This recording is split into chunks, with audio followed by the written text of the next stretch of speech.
Nzambe, Bokanga tem, tem Bona Lina Lobela, tem Ezali. Tem Ezali Nini? Nini? Ah, la grâce ou rien.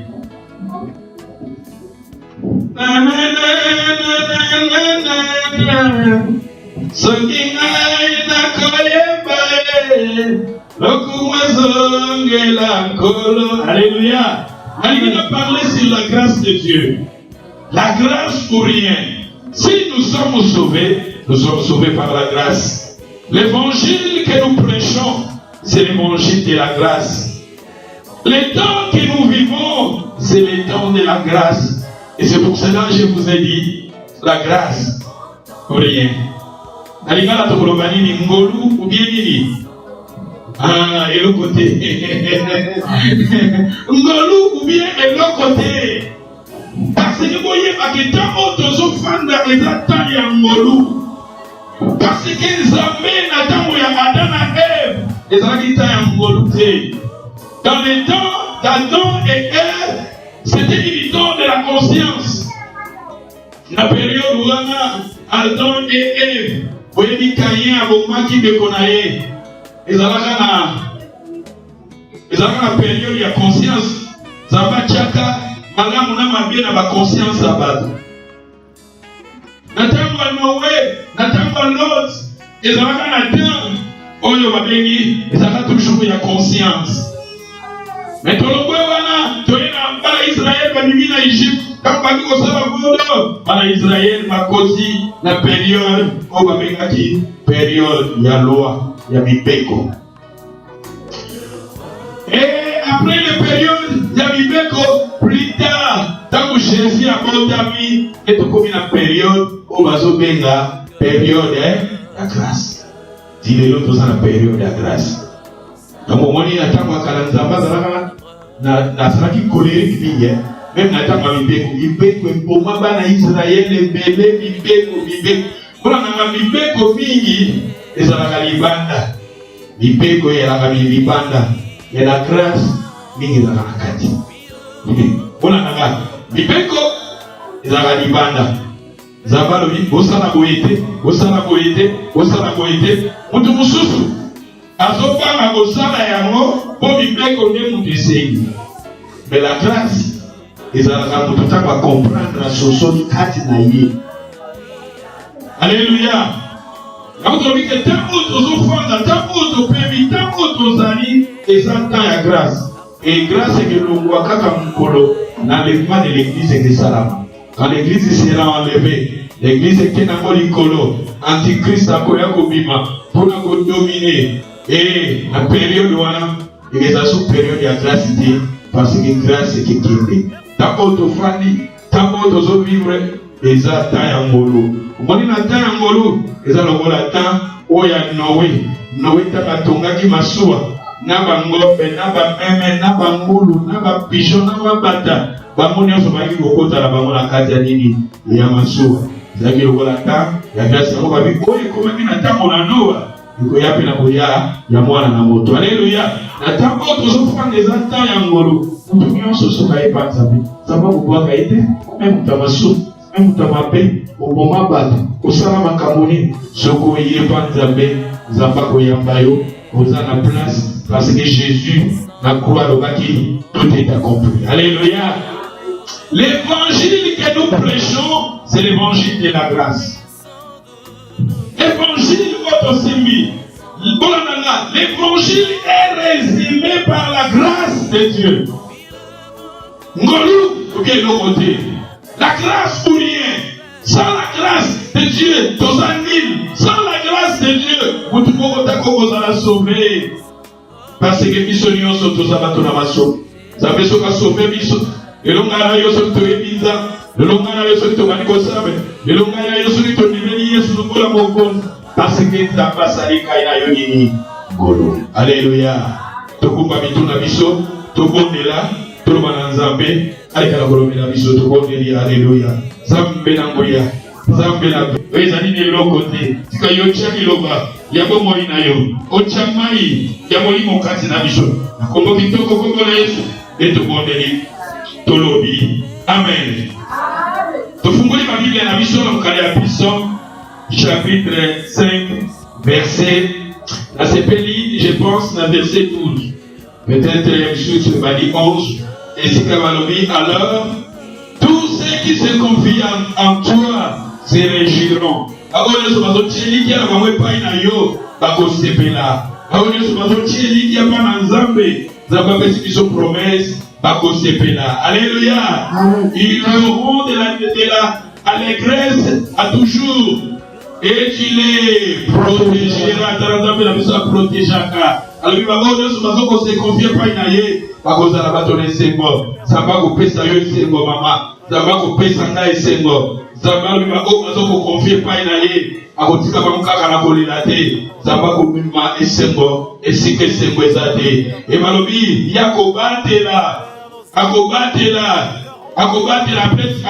malobi il sera un sujet de joie pour ceux qui t'aiment ton nom zamba kozala sujet esengo mpona biso tondimeli biso totatolaka ye biso totalelaka ye biso tolingi Nzambe Nzambe na biso akozala sujet ya nini yesengo. Maintenant verset 13 malobi car tu bénis les justes ô Éternel tu l'entoures de la grâce comme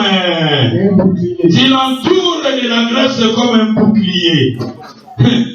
Nzambe il entoure sa grâce.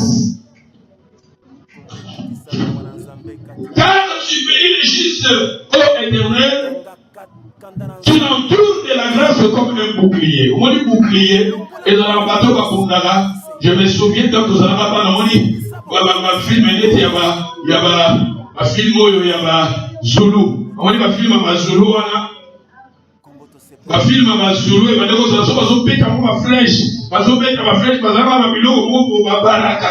que l'on permet de créer ce qui va bêtir flèche à se protéger dans un mot. Va bêtir flèche à se protéger. Flèche les autres ont été et l'on va demander les boucliers naïs. Il y a monde ils ont permettre que ma chasse ou bien ma flèche est comme ma épaille naïté. Bateau mingi te monaka, on va s'arrêter à Mbongo, au Mona, ceux qui na armée à mon en danger. Akolata bantibal, c'est-à-dire bantibal, bino komoni alati veste, ngane na lati veste bona kati na ngana za na bantibal. Bantibal et kanama la liboso kaninga même na sima. La partie que est très dangereux et ça protéger l'antibal. Même ba betinga masas na so ba betinga na motema parce que so ba betinga masas na motema et quand il a kata motema est très difficile à vivre. Au moment où la partie va être protégée d'antibal, même au petit massage, tant que ce soit antibal et que côté a été. Antibal, on les a le bouclier. Mais Nzambe Awazoloba, il bénit les justes et il entoure de sa grâce comme un bouclier. C'est-à-dire grâce et batela. Grâce est le bouclier. Grâce et protégeaka.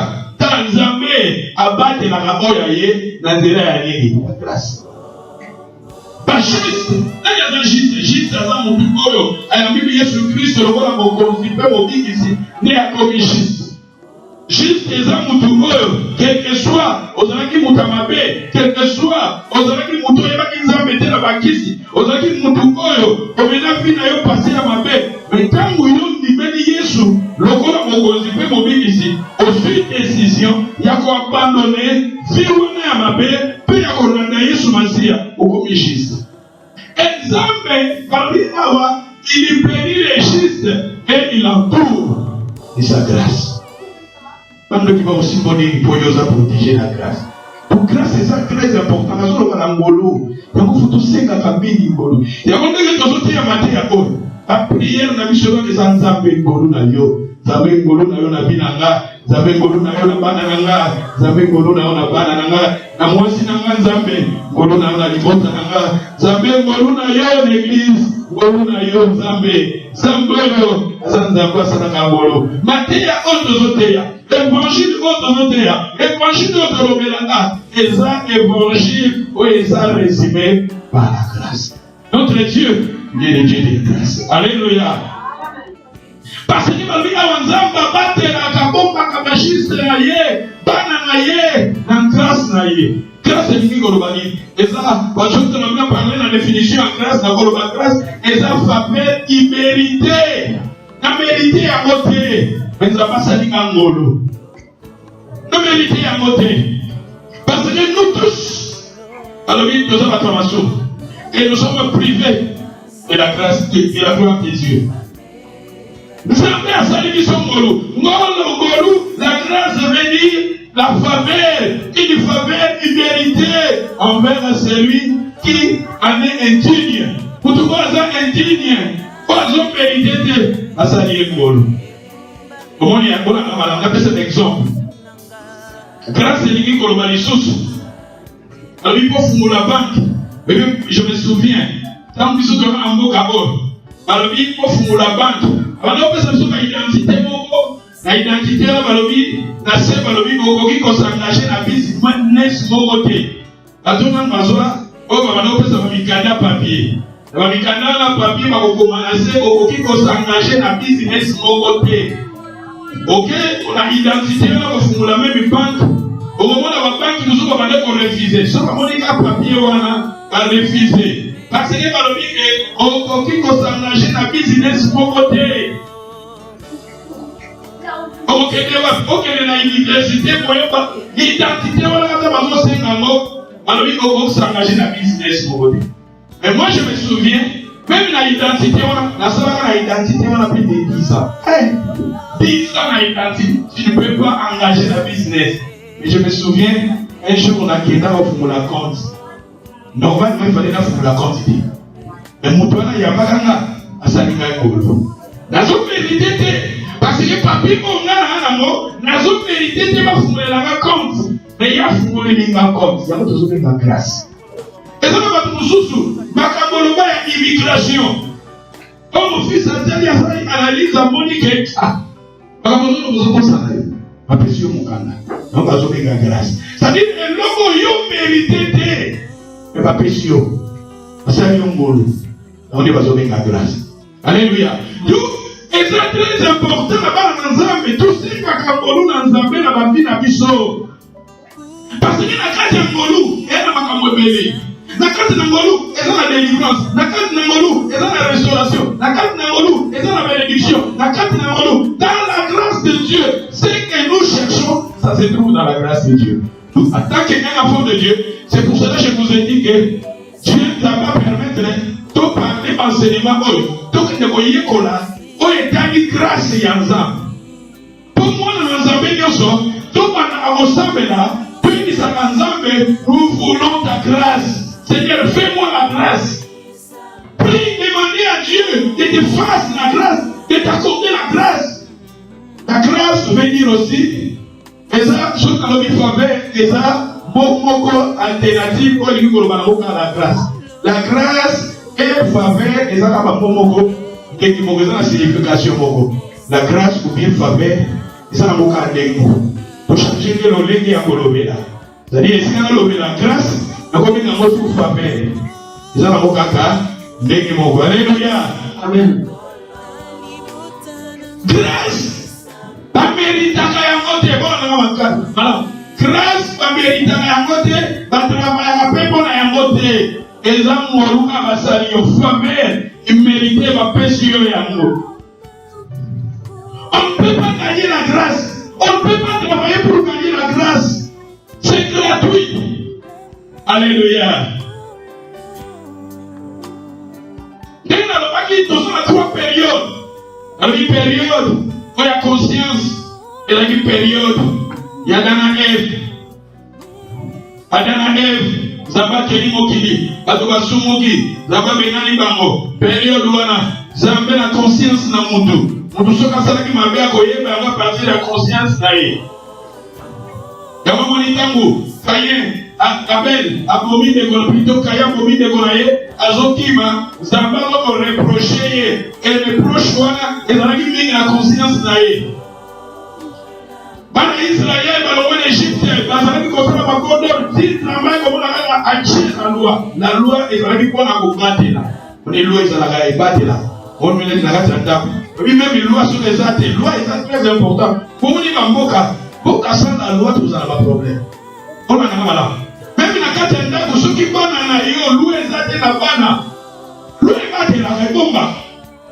Quand ceux qui vont vivre sans loi, parce que ça n'a pas de dégâts et que créer un problème n'a pas à l'eau. Parce que moi, je vis vivre sans loi, avec que papa tombe à la été, maman tombe à la été, après ça, la police a dit, dis-moi, on va presque à toutes les peaux, et dans la loi, on va te zobater. La loi va dire qu'on dit, ma boca, votre barbarisme, ma boca, mi beko. Et puis que son maison, ma voiture, la commune m'a fait la télé. La sopa m'a dit, mi beko. Parce que ce qu'il a brûlé m'a fait, peut-être la grosse n'a pas accident, hein. Na YouTube, na internet, mon tout a zoomé ma carte vitesse, a comme il a fait ça, il a télévisé dans ma niveau. Ma carte, je suis pas de Goyawana, et tout à l'heure, ma carte est balouki, dans ma carte, ma touche, c'est innocent. Ma toile m'a confié sur place, et ma joute, et son service, et tout mis ma toile la même minute.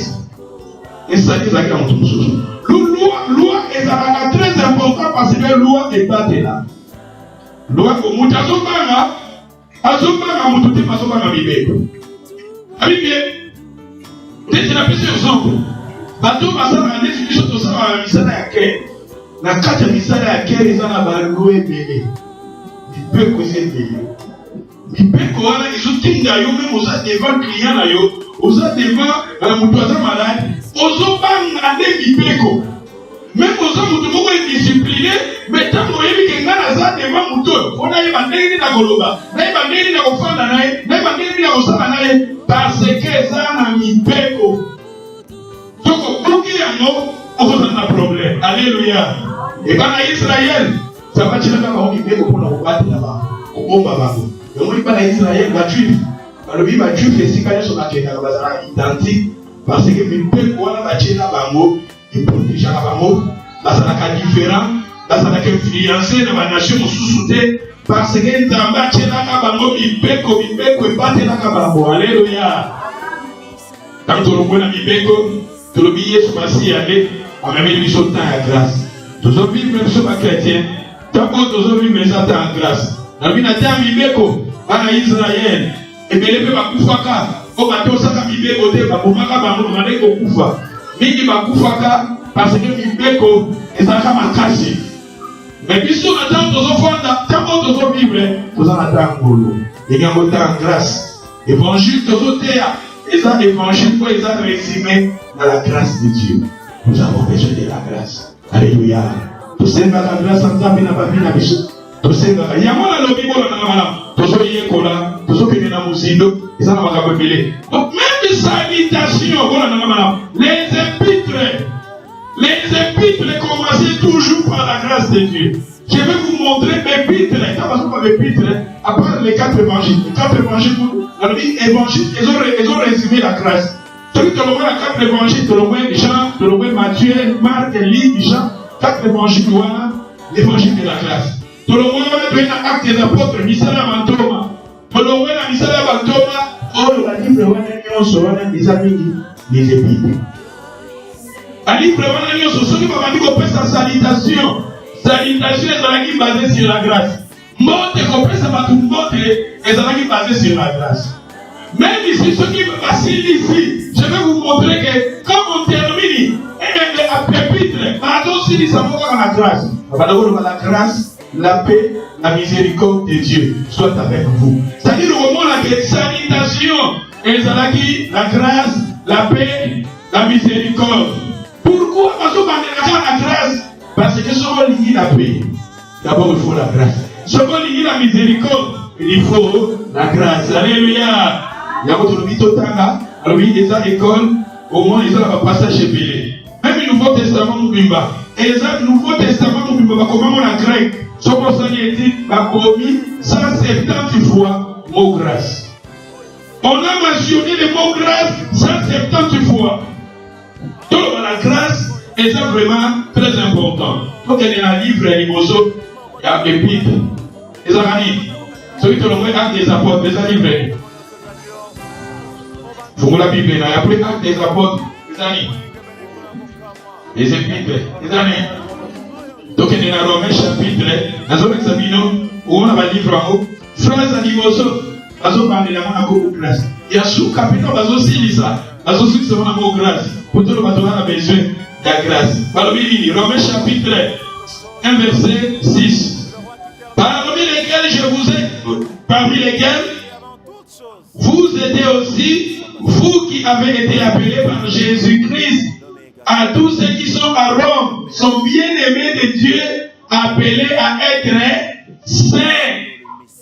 Que la grâce, et ça va monter. Amen. C'est le métier. Comment? Ça va monter. Mami, il faut tout le temps. Nali mutumia sofoza na Bible leo liboso. Potozoe kula la grâce. Quand on va le robot de la Bible, on a aussi la grâce. On a zo banana. Avant même tout le prier c'est la grâce. Toye kula na amour. Tout le monde a mwesi ka pesa une importance na Bible. Salutation bazo pesa ba salutation côté, mais mot ka weza la qui basé sur la grâce. Alors que la grâce et la paix vous soient données de la part de Dieu notre Seigneur, notre Père et notre Seigneur Jésus-Christ. C'est ça pas monter. Amen. Que la grâce et la paix. Monter, bonjour. Et bonjour, encore à chaque ami, on va laisser à bonjour. Mais on va vous dire que la grâce et la paix, la miséricorde soient avec nous tous. Nous allons parler de la grâce. Mbote ezalaki mbote bazopesa bato grâce ngolu ezala na yo kimi ezala na yo mawanzambe ezala na yo tokende siko livre ya suka ya Romain esoki na livre nini Romain na suka yango esoki na nini chapitre ya suka ya Romain eza Romain 16 20 balobini Romains 16 20. Le Dieu de paix écrasera bientôt Satan sous vos pieds. Que la grâce de notre Seigneur Jésus-Christ soit avec vous. Et ça comment dire? Amen. Dans le livre de Suka ya Romain, c'est-à-dire au début, les livres des épîtres au début, on a commencé avec la grâce et voici maintenant, on vient de terminer, mais avec cette formule de la grâce. Pour la grâce est très important. C'est pour cela que je vous ai dit que l'évangile que nous prêchons, c'est l'évangile de la grâce. Dans le livre Awa, le Dieu de paix écrasera bientôt Satan sous vos pieds. Que la grâce de notre Seigneur Jésus-Christ soit avec vous. Qui vient ensemble plutôt? Ngolu ya nzambe za likolo na bino. Ngolu. Après Romain, ils ont dit venir. Corinthiens. Donc il y a un Corinthien. 1 Corinthiens chapitre 1 verset 3. 1 Corinthiens 1, 3.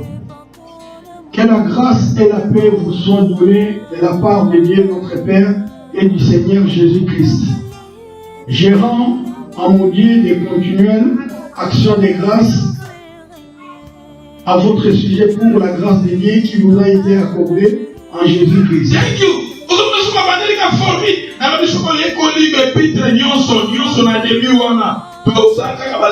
Na formule ya esika ya mbote na Bible awa c'est mbote au monde ma formule la grâce. Yango ni kabalo ba que la grâce et la paix vous soient données de la part de Dieu, notre Père et du Seigneur Jésus-Christ. Je rends à mon Dieu de continuer action de grâce à votre sujet pour la grâce de Dieu qui nous a été accordée en Jésus. Aso ba de la grâce. Livre ya Suka, ya Corinthe. Il y a Corinthiens des années. Un Corinthien, livre normal sous des années. 16, hein? Et ça, 16. 16, verset 23. 1 Corinthiens 16, 23. Que la grâce du Seigneur Jésus soit avec vous. Mon amour est avec vous tous en Jésus-Christ. Thank you. Que la grâce du Seigneur Jésus-Christ. Vous dites là. Vous avez la grâce, même pour ne pas pour la motomona, pour ne pas pour la moto, pour le bambolu. Formule la bénédiction à Olobé, de la carte formule à Molasabiso, la chef même Molu na Likoroana.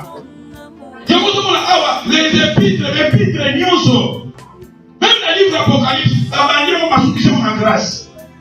C'est pour cela que la grâce n'oublie rien. Même que nous les pasteurs, nous sommes sauvés et nous prêchons par la grâce.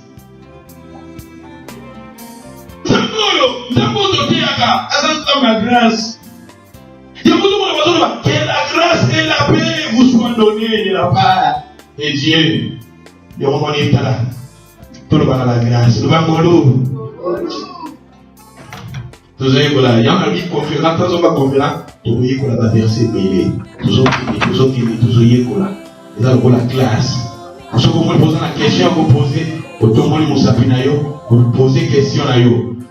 Donc, à part des Corinthiens, les Corinthiens. Des Corinthiens, chapitre 1, verset 2.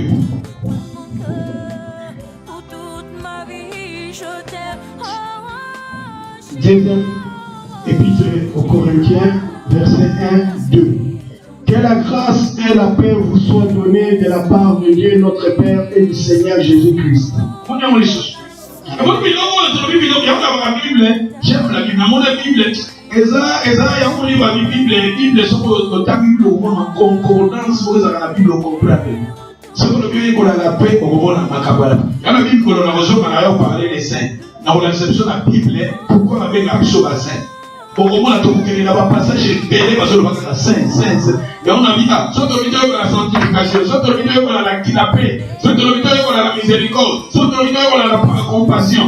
Mais à pour la grâce. Parce que Nzambe a besoin de ça ngolu. Nzambe a besoin de ça ngolu. Nzambe a besoin de ça l'église na son ngolu. Na kata ngolu eza na makambo belé.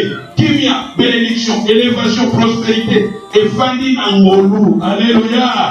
Tout il faut to senga ka ngolu ya Nzambe. Wana na Nzambe nyoso na connaissance na ko etali ngolu.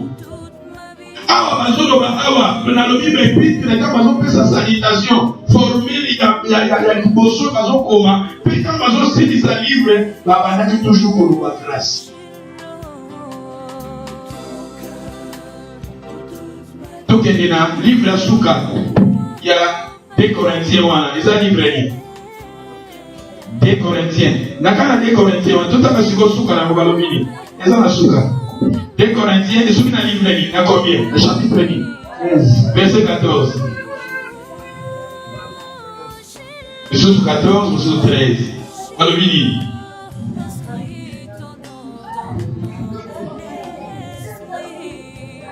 que la grâce du Seigneur Jésus-Christ. Et l'église m'a amené, les voix, ils ont la formule. Formule, bah, répéter. Moi, quand je répète là, ils sont 23, qui les bonheurs et la grâce m'accompagneront. Alors, passage au Pémaloubamobi.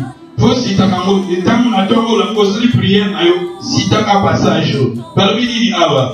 Que la grâce du Seigneur Jésus-Christ, l'amour de Dieu et la communion du Saint-Esprit soit avec vous. Que la grâce du Seigneur Jésus-Christ, l'amour de Dieu, la communication, ici ma communion, la communication du Saint-Esprit soit avec vous tous. La Bible a formé. Donc, il y a livre l'année des années. Galates, chapitre 1. Faut être capable de payer. Ce que pays, nous sommes la grâce. La grâce, nous Makabuta mazolo makabu ya important. Toka ngaka ya moto, toka ngaka ya fidélité. Makabu kanamo. Liberté à mon yogi pour la seule satisfaction. C'est que Dieu a donné de moi. Annoncer cela. Teya yango. Matia tamozo yokango. Benga sel mo kwa sasu na Birmingham. Soka na Nottingham. Sasu na derby. Soka za wapi. Teya yesi na ngolo. Balobi Galates 1:3. Ancien Pierrot, t'as commis déjà pour dévancer là, t'as commis déjà mission à classe et fou quoi, bidou. Soka za liko. Balobi la mission ni. Que la grâce et la paix vous soient données de la part de Dieu, le Père et notre Seigneur Jésus-Christ. Que la grâce et la paix vous soient données de la part de Dieu et le Père. Formule Yangoan.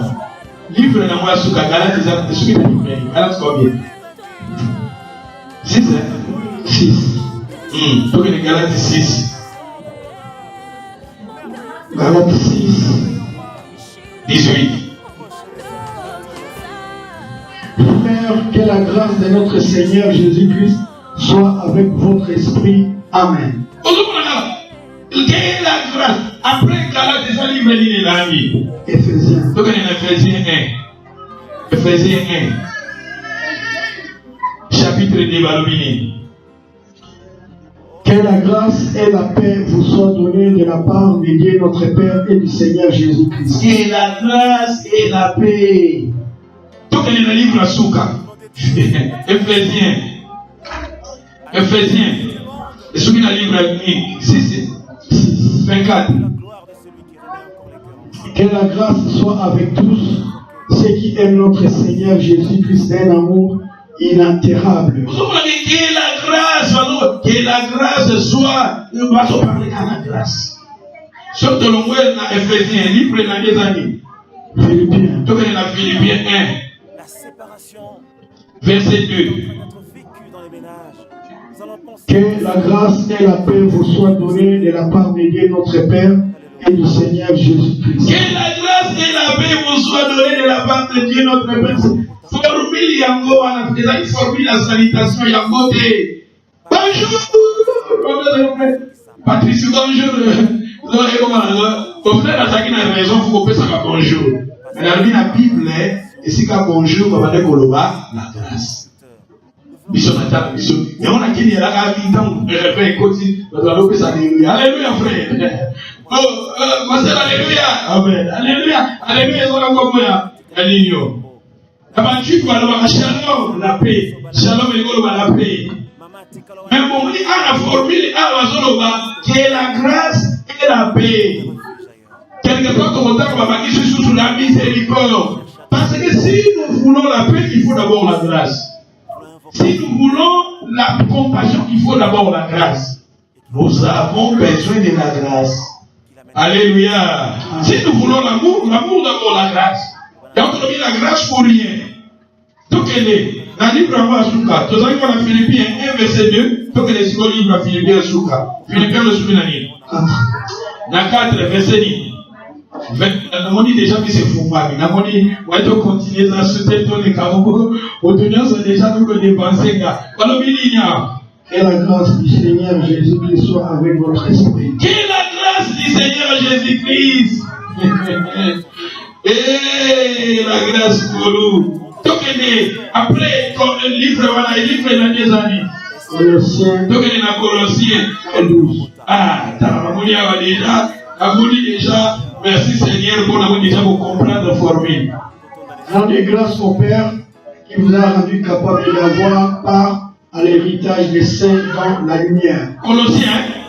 Colossiens. Aux saints et fidèles frères en Christiano. Voilà plus une chose. Hein? Voilà plus une chose. Dans Colossiens chapitre 1, verset ancien, t'as dit combien? 12, hein? Mais dans début, aux saints et aux fidèles frères en Christ qui sont à Colosse, que la grâce et la paix vous soient données de la part de Dieu notre Père. Colossiens et ce qui est dans le livre Nini, à 4, verset combien? 18. Je vous salue, moi, Paul, et ma propre mère. Souvenez-vous de mes liens. Que la grâce soit avec vous. Ah, il y a beaucoup de temps où il faut la grâce. Donc, ça va dans ma prière, il y a pas de tchakou. Tant qu'on parle là-bas, il faut qu'on bâtisse un mot grâce. Parce que dans le Bible, na Bible na conversation formule mais toujours que les malèves na ça va fondement dans le Bible et Peter nyonso tant bazo banda yango salutation ça la grâce tant peu bazo si ça koko donc ce qu'on dit au bandi lettre na yo il faut pas dans la grâce quand on aussi ça lettre na yo il faut aussi ça peu na grâce après Colossiens ça livre ni Thessaloniciens, donc elle est la Thessaloniciens. Verset combien? Merci, Balobili. Paul, Sylvain et Timothée à l'église des Thessaloniciens, qui est en Dieu le Père et en Jésus-Christ le Seigneur, que la grâce et la paix vous soient données. Que la grâce et la paix vous soient données. Après, il y a un mot qui est dans le livre, il y a Thessaloniciens, voilà. 5:28, on dit déjà beaucoup avancé, que la grâce de notre Seigneur Jésus-Christ soit avec vous. Que la grâce de notre Seigneur Jésus-Christ. Ce qui est dans le livre de Thessaloniciens, 2 Thessaloniciens, 2 Thessaloniciens, chapitre 1, verset 2.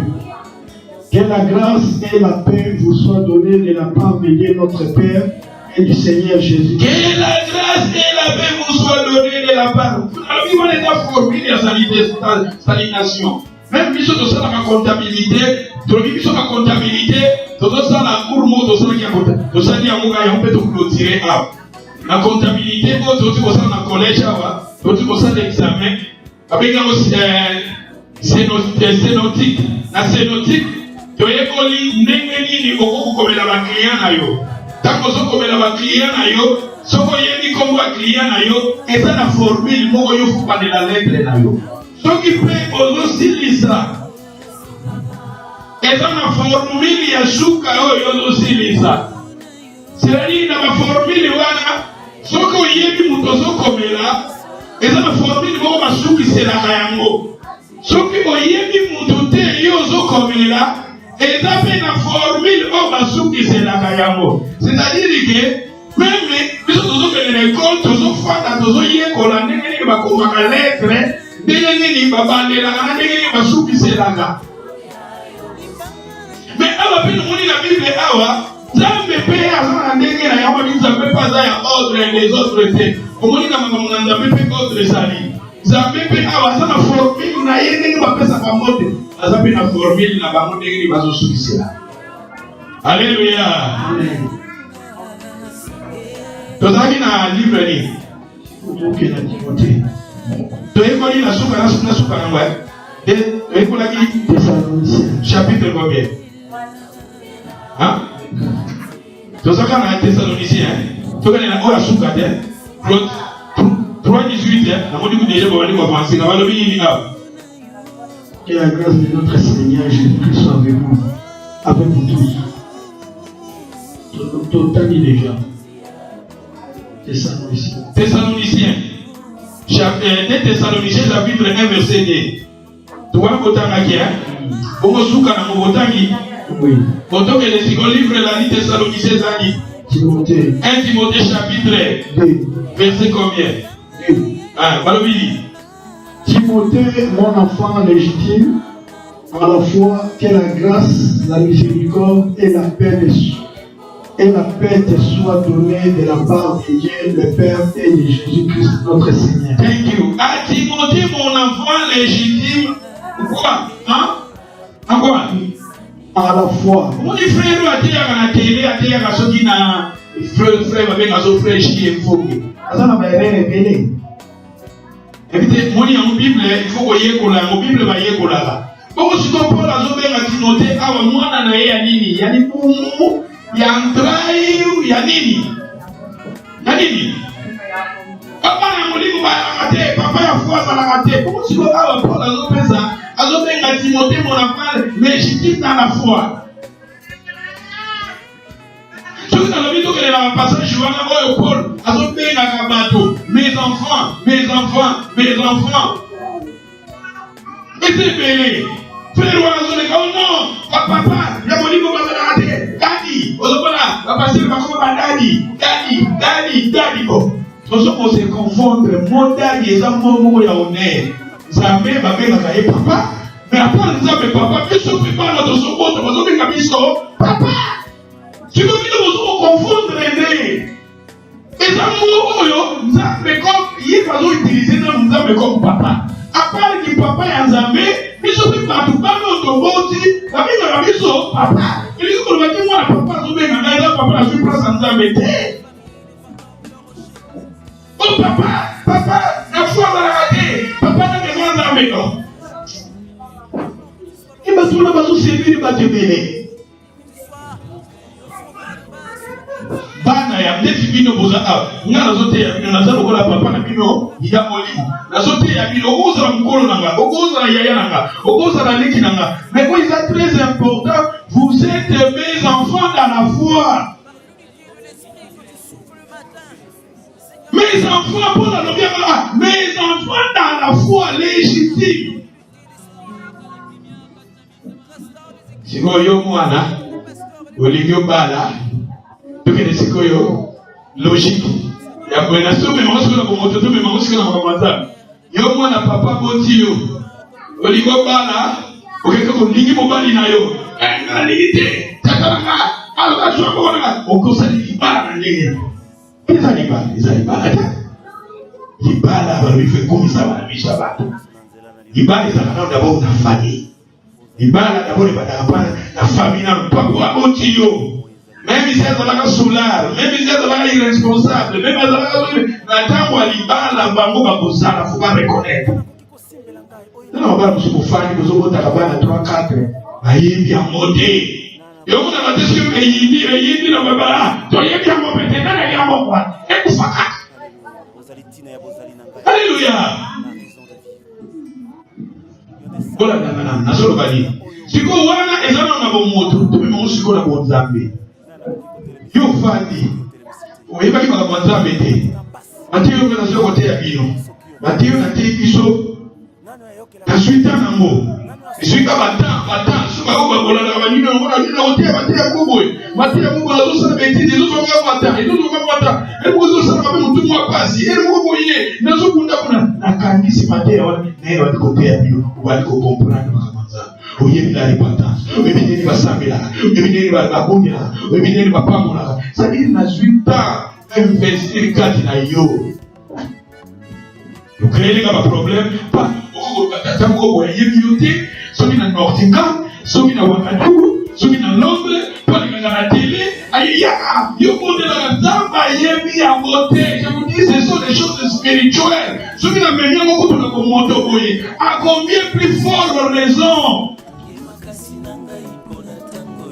à combien tout est dans la logique na pesi plus na komoto mwana bakondisi yo oyiyore papa na yo kozala libala nosali bien mais eza na baporte d'entrée akomi plus fort makambo nzambo e nasalaka mofele nabimisi mwa balifete napesi biso balifete nabimisi mwa pamunele nafuti mbongo po tobimisa amongo kaka ya koenseigner bato nalamukaki na 3 heures babali kosakisa babiloko kuna ezwinga tan na investir nazo kopesa yango gratuit personne babiloko bamindele bazalaka conférence eza payé mais moi je donne cela au fêlé nazo kosemer l'apôtre Paul dit si je semé en vous les choses spirituelles les choses spirituelles okoyeba nini babondela okoyeba baformule bato mosusu bayaki akoyebi kosambela te nalakisi ndenge basambela ndenge bamondelaka ndenge bateyaka ndenge nalakisi na investir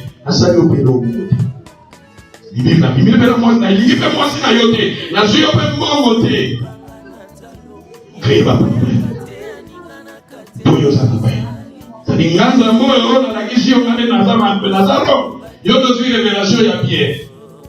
Même papa na yo aza monokosolo aza na papa na yo même papa na yo aza venge aza na papa na yo même papa na yo aza soki ndenge aza na papa na yo reconnaître ata nasali elongo te okobengi bato ozali eza cimetière okomiti kambo tozosala eza makambo spirituel eza na banzambe ezali bademo mpe quelque part bazali mosu bakokuta bayeba bondeli mpo na yo balile nzamba azokende na baprincipe na ye nzamba aza nzamba baprincipe loka me papa me mikutu bapara me basali mabe bazalaka bapara ponta asali yo eloko te tozala bamission na yo keba eza libulu ocokoli bademo baza esprit mabe baza banduki baza osalo ya nzambe tozosala oyo banduki baza bademo baza bango bakomona yo lati veste bien azomona ozoloba anglais bien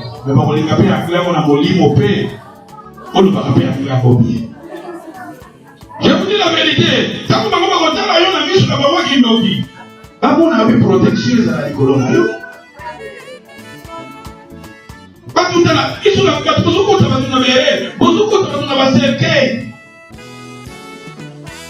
Après, il faut que vous appelle ça va. Ce qu'on m'a dit, on va l'église à Otei. N'a pas le droit de même les Zambé, Zambé sont à la grâce naïve. Dans mon toit, ils sont à la grâce. Donc, vous avez tous ceux qui sont grâce. Ça va vous faire un peu de la BBC. Et non, la mission peut nous en tabana. Au moins, la moine, on va dire au cadre, et moi, on n'a pas de coloba français, coloba anglais. À ce que place, il y a qui tombe à nos salles. Et ça, c'est l'éternel. Et vos parents. Alléluia. Ceux qui ont encadré, on a bongi, on a sali, les noms, ceux qui peuvent aller, on a moussabatu. N'a pas simplement la carapo, n'a pas dit, Zambé, a sali au Morou. Mais respectez nous salariés Gokuta. Même papa va nous dire pour nous, ma collision à pour nous. Même si on a fait un parking palace, mais il y a pas de si quand on tient pour nous.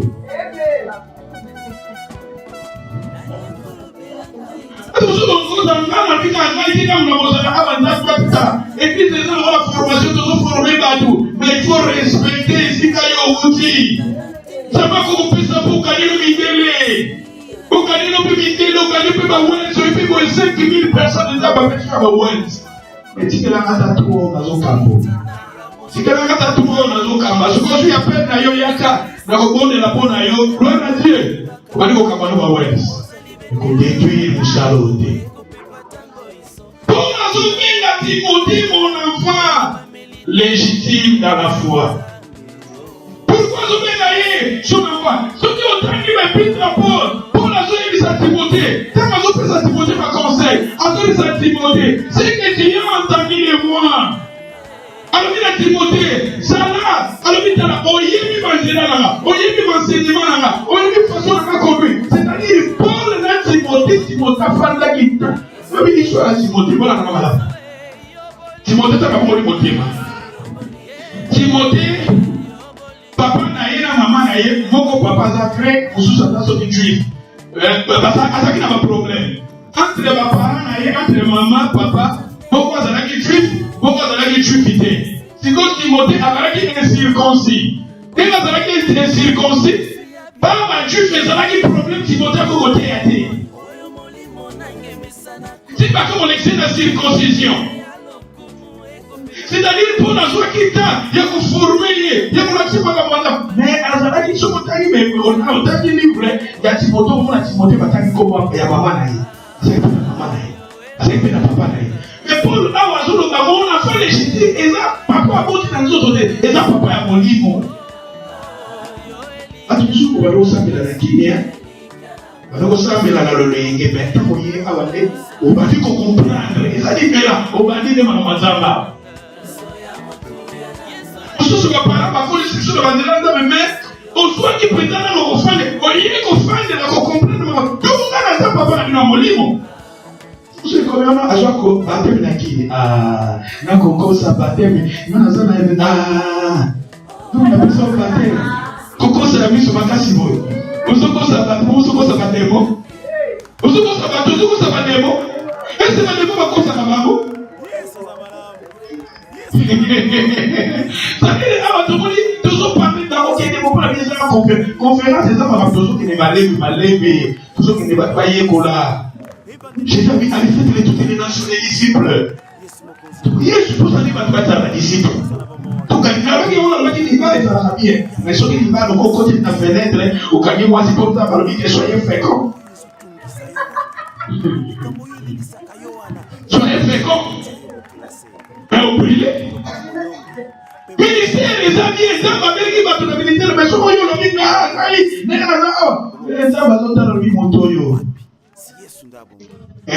ingratitude on doit l'acquisir on doit former on doit l'acquisir c'est la Zambé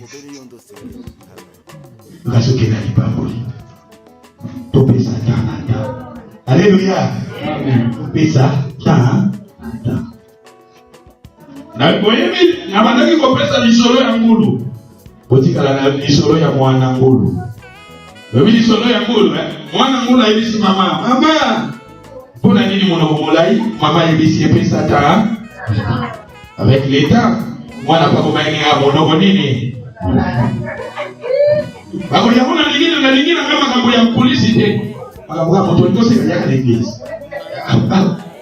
Alléluia.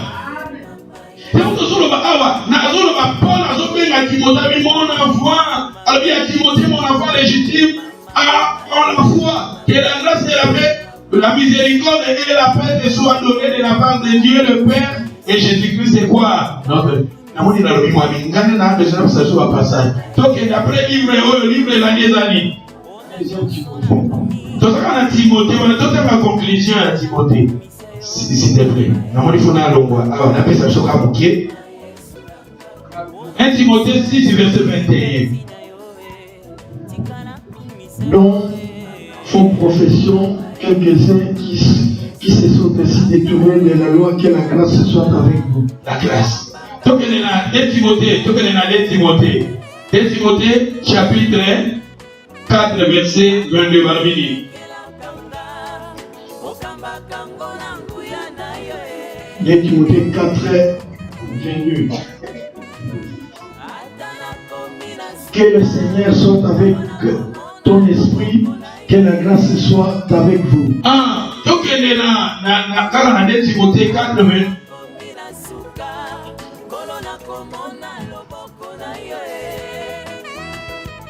4, verset 22. Il tourne dans le temps hier.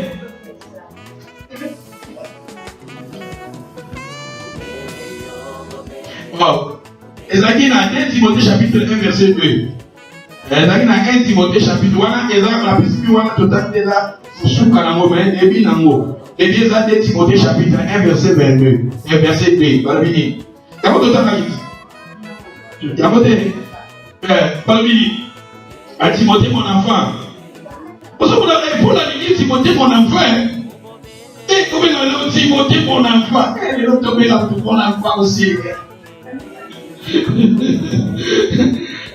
Alors, toi donc, mon enfant, fortifie-toi dans la grâce qui est en Jésus-Christ. Et ce que tu as entendu de moi en présence de beaucoup de témoins. On a 1 Timothée 1, 2. 1 Timothée 2, 2. Nous sommes à 1 Timothée chapitre 1. 2 Timothée chapitre 1, verset 22. À Timothée, mon voilà tout à l'heure. On a dit complet.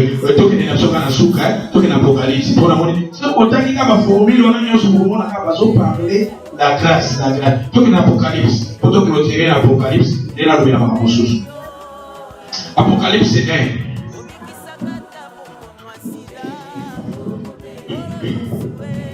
Apocalypse chapitre 1, verset 4. Jean,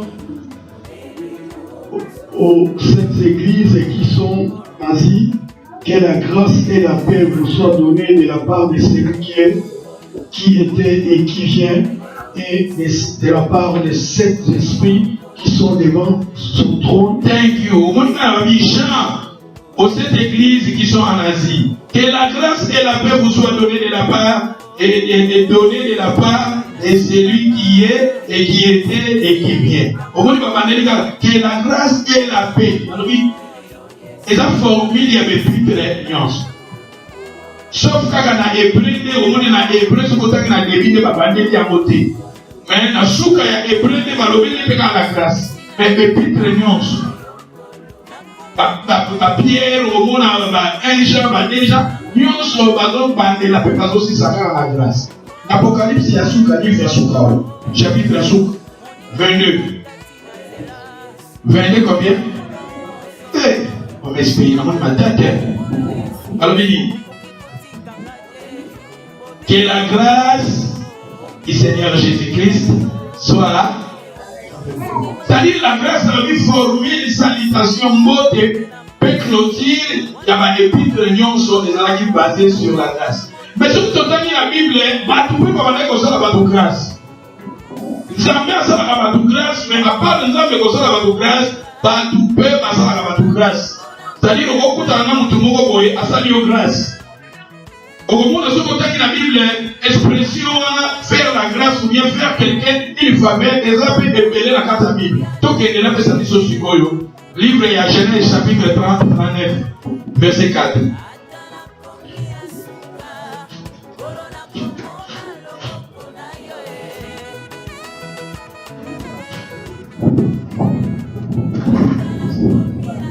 Genèse 39, verset 4. Viens attaquer poto. Joseph trouva grâce aux yeux de son maître. Joseph trouva grâce aux yeux de son maître. Vous avez exemple,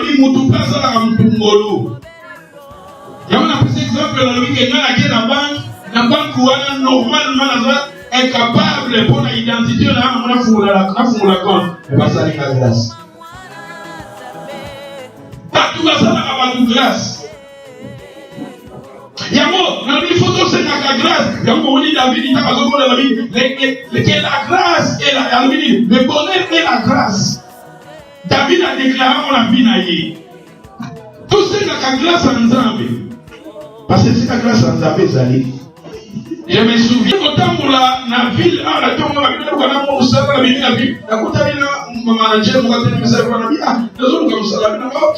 give me your number. Na kutu na yaki mwasi na ngaza manager na Asda kibaso lukaba. Na sipe na pesi namba. Kama pesi namba na muna ngaba benginga. Elikika de jour ba benginga yo mise na lobingai. Yaka. Na ke na Asda. Kama kuna Asda apetui. Oh, na so comme ça. Voilà na so ba c'est la grâce. Si vous avez un pesa qui est impossible, parce qu'il y a un musulman qui est désert, impossible.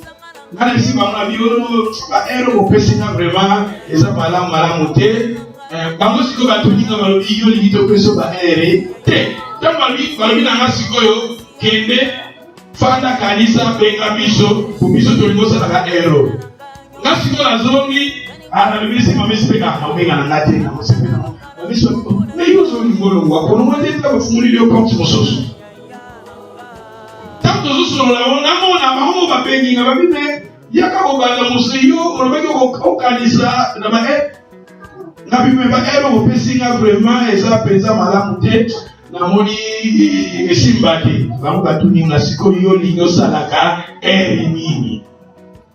Nasikoyo na rite nasukinga na linda bana ifana bana yo nasukisa na yo kasi babia ka bana musala sadiri kene ko ma sadiri tanza mendege manager na salika fabe sadiri na ba ngai bako balinga kinga sala ngai elaki impossible pour nga mais basali nga fabe tout na linga fabe est très important et si ka fabe eza même porte ça au gaba pour la battre sous pour la yo.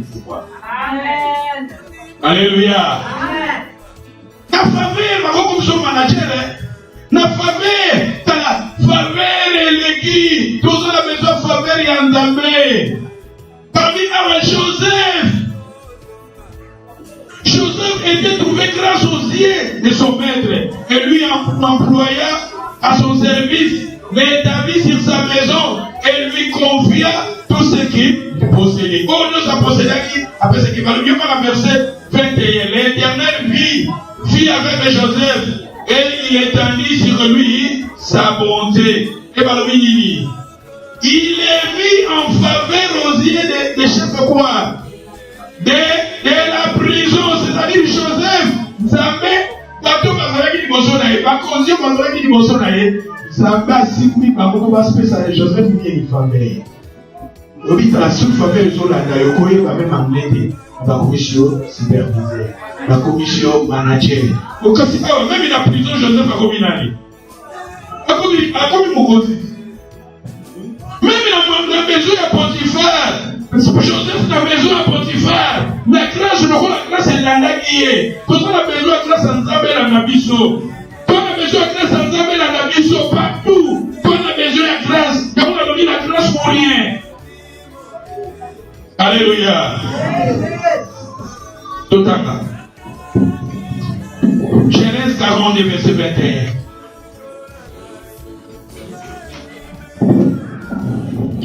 Ils se dirent alors l'un à l'autre, oui, nous avons été coupables envers notre frère, car nous avons vu l'angoisse de son âme, car il nous demandait grâce et nous ne l'avons point écouté. C'est pour cela que cette affliction nous arrive. Thank you. Ils se dirent alors l'un à l'autre, oui, nous avons été coupables envers notre frère, car nous avons vu l'angoisse de son âme. Quand il nous demandait quoi? La grâce. L'histoire de Joseph, quand on est à Joseph, Bakani Joseph, Baligi Badinisi Taliguru, Baligi Batekaye, Joseph va se supplier Bango, avec Bosaranangolu, mais oh Joseph va aller cotiser la bande de Bonaye. C'est-à-dire, même dans son vérité, même pour y aller dans Minonga, même pour son Ingangaïté, même pour son haine envers moi, mais fais-moi grâce. Pas de même après ça, va ça va tout le monde. Alléluia. Acte chapitre, pas verset mais la zone ça la pour résumer pour nous dire toujours avancer. Donc les actes chapitre 7 verset 10. Acte 7 verset 10.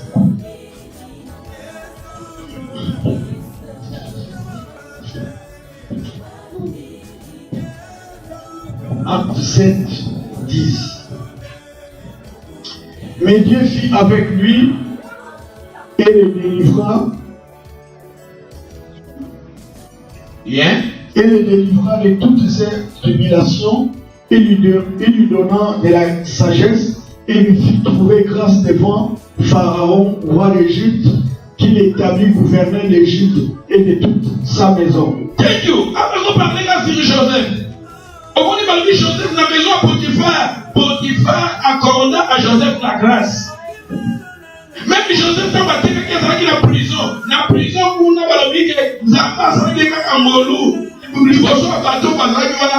Et Joseph a dit toujours bateau parce que toujours Joseph molou. Et même ici, Balobi, Joseph a dit que c'est qu'on a dévoilé ça la grâce. Mais bah voilà où ça la grâce va dire. Mais après tout, on a dit que Joseph, ni besoin à Pharaon. Balobi, Pharaon, fit trouver grâce. Alors il lui donna de la sagesse et lui fit trouver grâce devant Pharaon, roi de l'Égypte, qu'il établit gouverneur de l'Égypte et de toute sa maison. Joseph trouva grâce aux yeux du Pharaon. Batoupé, la Saraka, Batungolo. Alléluia. Toute la grâce de Dieu, c'est très important. Tout ce qui est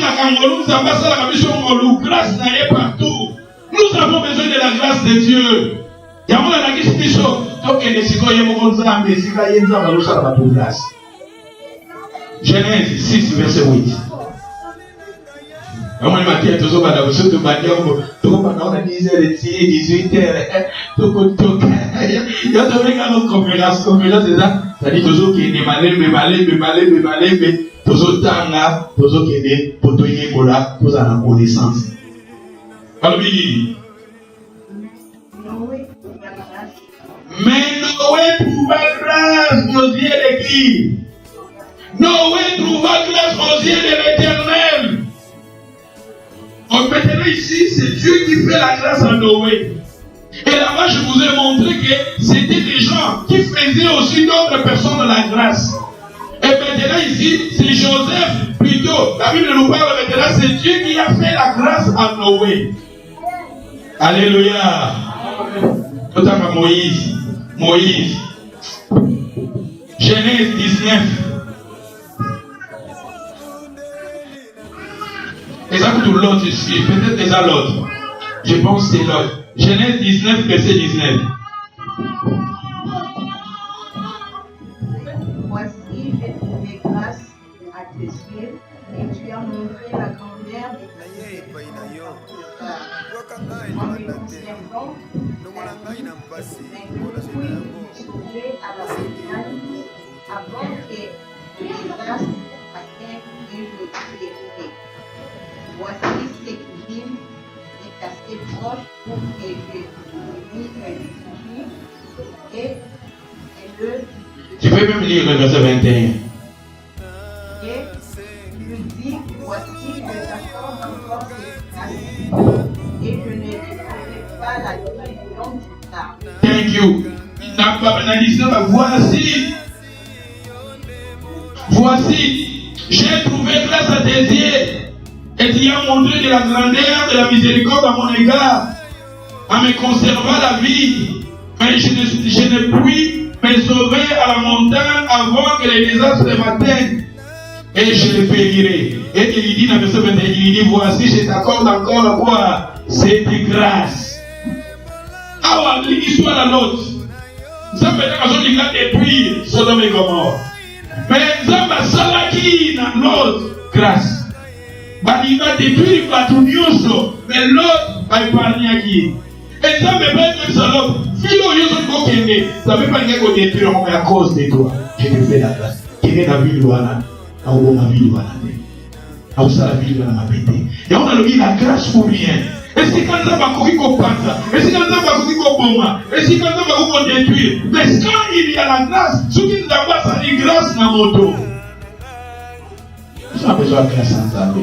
Et on a dit aussi que la grâce en Zambé, n'a pas bien Nabiso, n'a pas famille Nabiso, n'a pas Nabiso, n'a pas bien Nabiso, même l'église Nabiso. Nous avons besoin de la grâce de Dieu. Parce que les Nzambé, nous sommes Zambé utilisés qui, au moment où on a Nzambé, ça dit pour grâce. Même Moïse, Abraham, ça va s'appeler par grâce. Ce qui est autant dit à Moïse, donc elle est dans Exode chapitre 33. Exode. Peut-être vous continuez dans le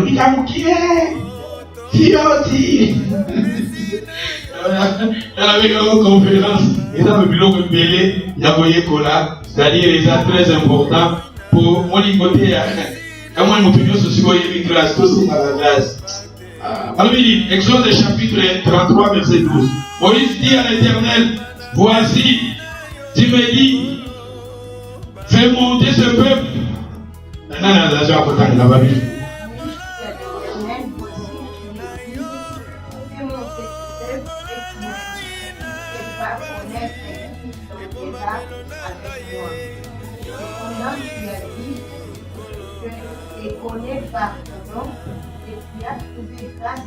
Je te connais par ton nom et tu as trouvé grâce. Et tu as trouvé grâce à mes yeux. Maintenant, si j'ai trouvé grâce à tes yeux, fais-moi connaître tes voies. À verset 16 à l'obéi.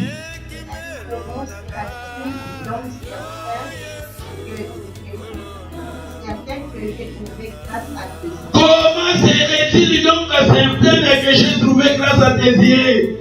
Ce que la verset 17, l'Éternel dit à Moïse, je ferai ce que tu me demandes, car tu as été trouvé grâce à mes yeux.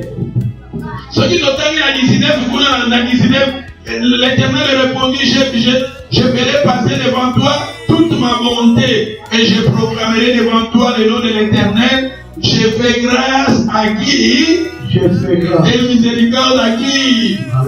Je fais miséricorde. Examine ta voix à l'obaka. Tant que la Bible les a mis dans ce qui nous va à Israël à Solo. À ce moment-là, il s'appelle la Mawa. Il est riche en bonté.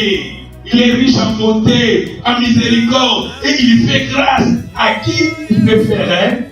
Oh, ça fait ça na ngolo na yo na motoni ko ça ngolo ça fait ça na biso ngolo ça fait ça na ngolo ça fait ça na ba peuple ngolo ça fait ça na nasi ngolo ça na mami ngolo ça na Pierrot ngolo ça na Corneille ngolo ça fait ça na Yosi Oprah ngolo ça fait ça na ngolo na ngolo petit ngolo lina ngolo ça fait ça na libota na yo ngolo ça na petit ça na biso ngolo ponzambe azali zamba.